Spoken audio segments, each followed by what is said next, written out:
Hey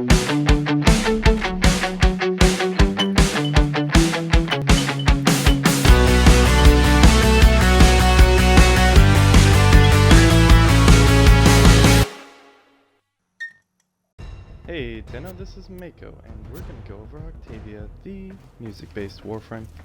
So let's do a quick rundown of her powers so you kind of get an understanding how she works.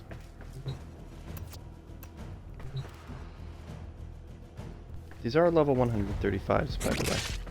Just a heads up. Okay, so your first power is Mallet.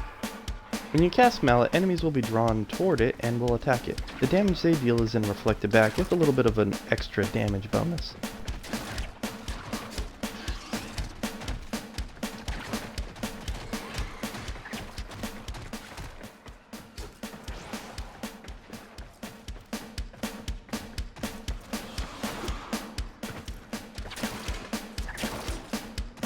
The main point of Octavia is to stay moving, in my opinion, but some people just say they want to sit up here or sit still and let their powers do the damage.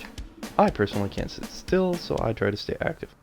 Now, your second power, which is Resonator, creates a roller that rolls around and attracts enemies. The more enemies it attracts, the more damage it will then do. Your third power is where all your buffs come from. I think you'll like to see this in a better location. So basically, if you crouch to the beat as so, you can go invisible.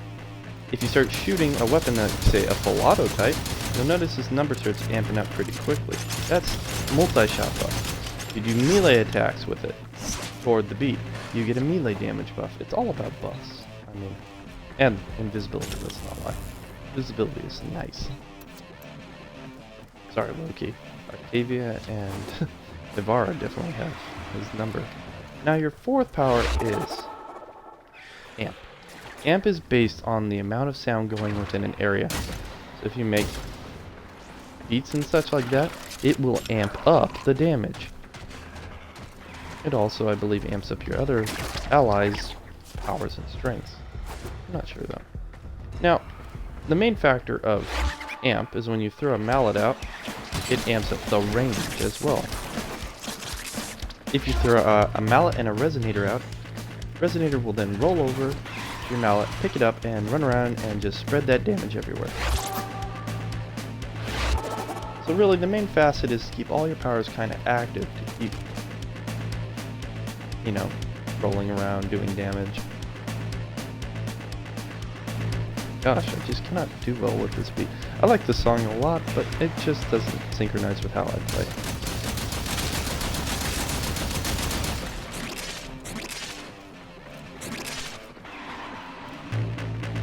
Well, it's pretty easy just to destroy these things with her. She is a stealth-based frame, as well as being a very active stealth-based frame, which kind of is ironic because she makes a lot of noise. She's more of a, I'm stealthy, yet I like to bring the party.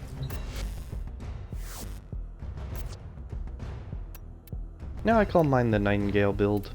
It's just more duration. I'm going to probably put Power Drift up here just to get a little more damage in there because, as you see, she's got a pretty good amount of range. Vitality's good. Rage is in case she gets hit. Usually, even if she gets hit in higher levels, I usually survive, but I get a lot of energy back, so then I throw that in. Don't even need Fleeting Expertise, I just put Streamline. She has a huge amount of energy pool. Can't wait till Prime version of Octavia comes in. That'll be like 800. Holy crap.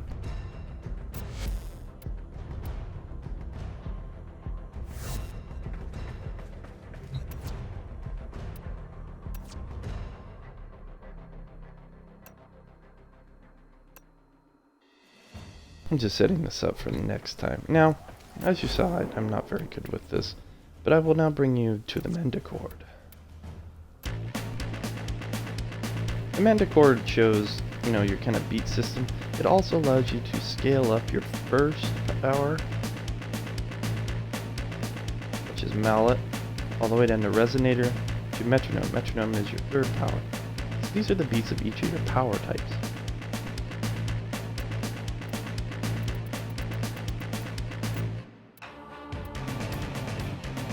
This is the one I've had the most success with in terms of dealing damage, being pretty active.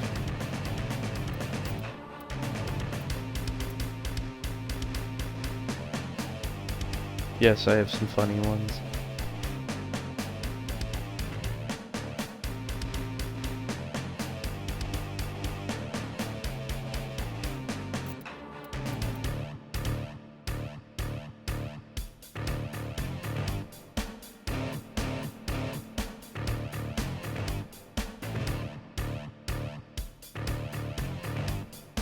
Yes, it's another one, Bites the Dust. This is my only melodic song.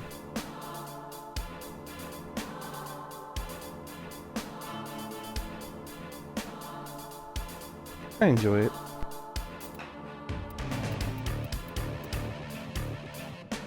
This is another one that does really well with your resonator. I'm sorry, not resonator, metronome. Supposedly, having these big gaps between your beats is supposed to amp up your damage, so let's test that, shall we?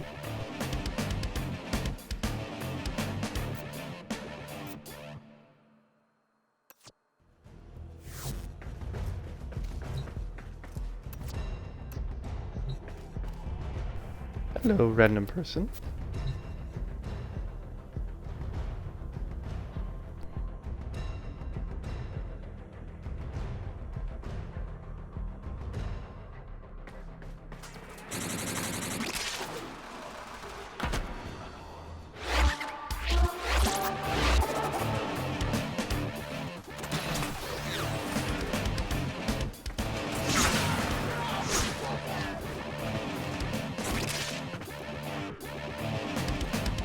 Oh, invisibility looks good on this one.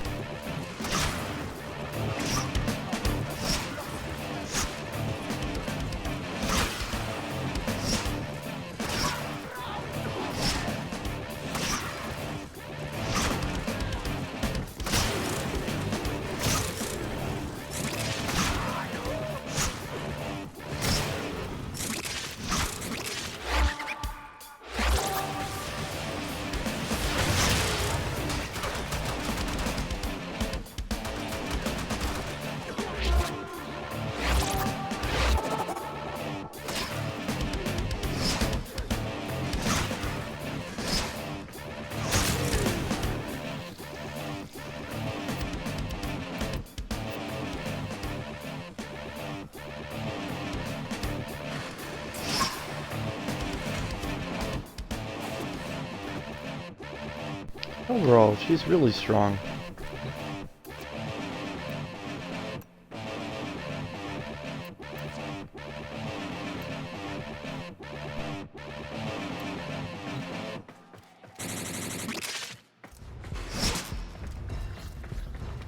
I like meleeing with her majority of the time because it keeps me moving. I don't get bored playing. And with Maiming Strike, it does damage, even if my powers weren't working against, like, say, a heavy as such. My primary is pretty good at doing it.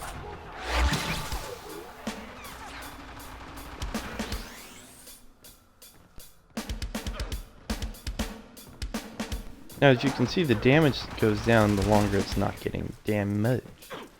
So it actually has to have a constant rate of damage to make her effective toward endgame opponents.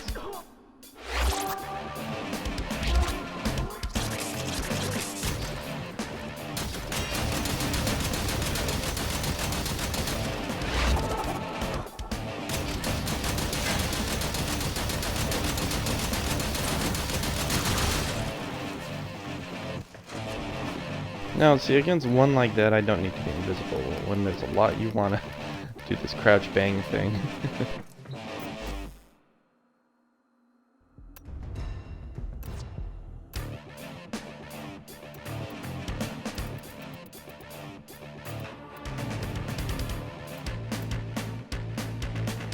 This is one I just like to use. If I'm not being serious, I just like the beat.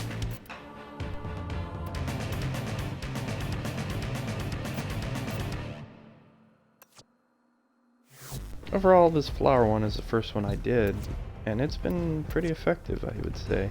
I think this is because it does a min-max that's at just that right point, I would say.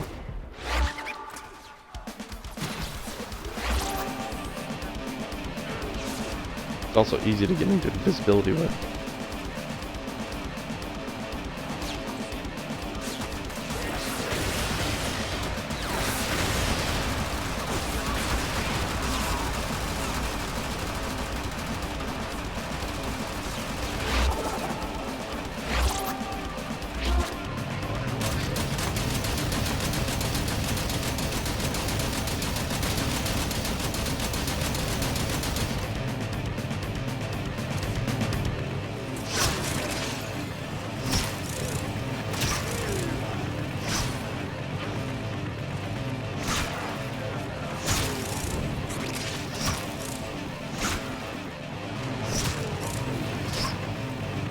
If I need to be serious, I basically use this song. But as you can tell, the flower-powered, whatever, flower rock song type of style works better. I've seen some people starting to adapt parts of it into their thing, at least the design for the third, because the third, when you have this type of style, is real easy to go into invisibility, and that's the main benefit of Octavia. You want your third power to make it beneficial and useful in endgame, easy to go in and out of, and make it so your allies can use it. Because let's face it, she is a squad-based frame, as well as being solo. But you always want to, you know, curtail your stuff to be able to help your team. You don't want to have like a power that only you can use and be effective with. You kind of want it to, you know, be able to spread the love there, kind of.